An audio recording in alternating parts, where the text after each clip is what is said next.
موفقیت آگاهی آرام از اینکه اهداف و خواسته‌های خود را دنبال می‌کنید است.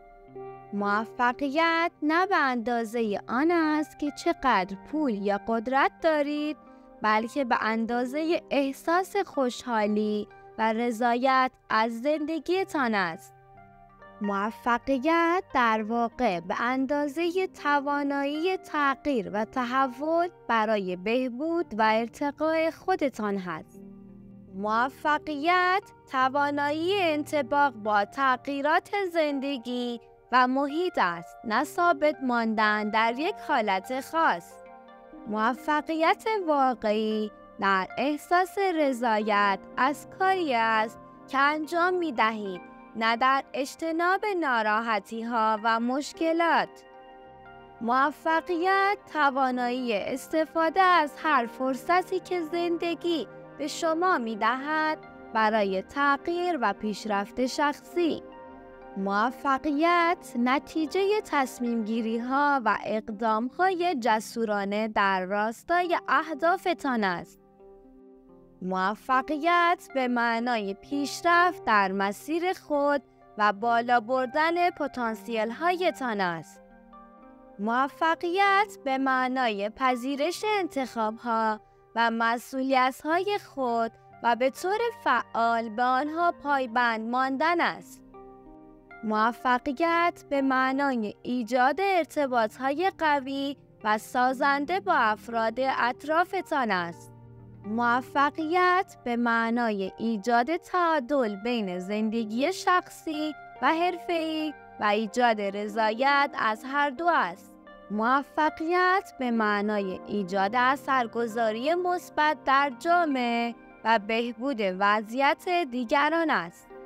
موفقیت در واقع به معنای خودشناسی عمیق و توانایی درک درست از ارزش‌ها و اهدافتان است. موفقیت به معنای به اشتراک گذاشتن دانش و تجربیاتتان با دیگران و بهبود مشترک از طریق همکاری است.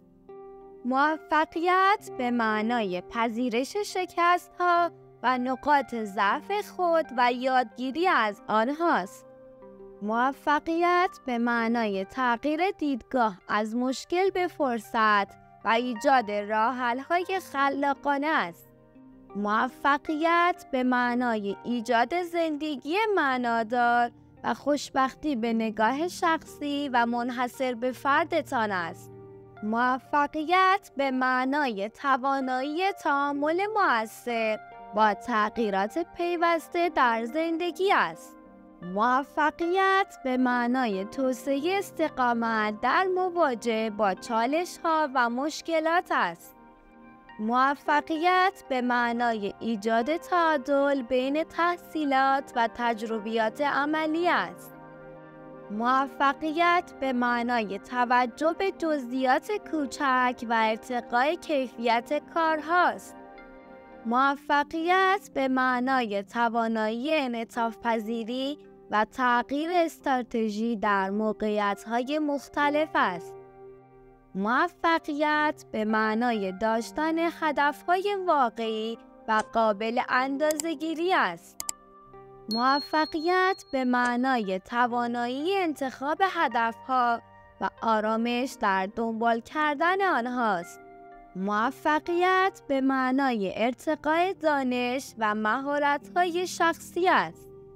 موفقیت به معنای ایجاد ارتباط‌های مثبت و انگیزشی با دیگران است.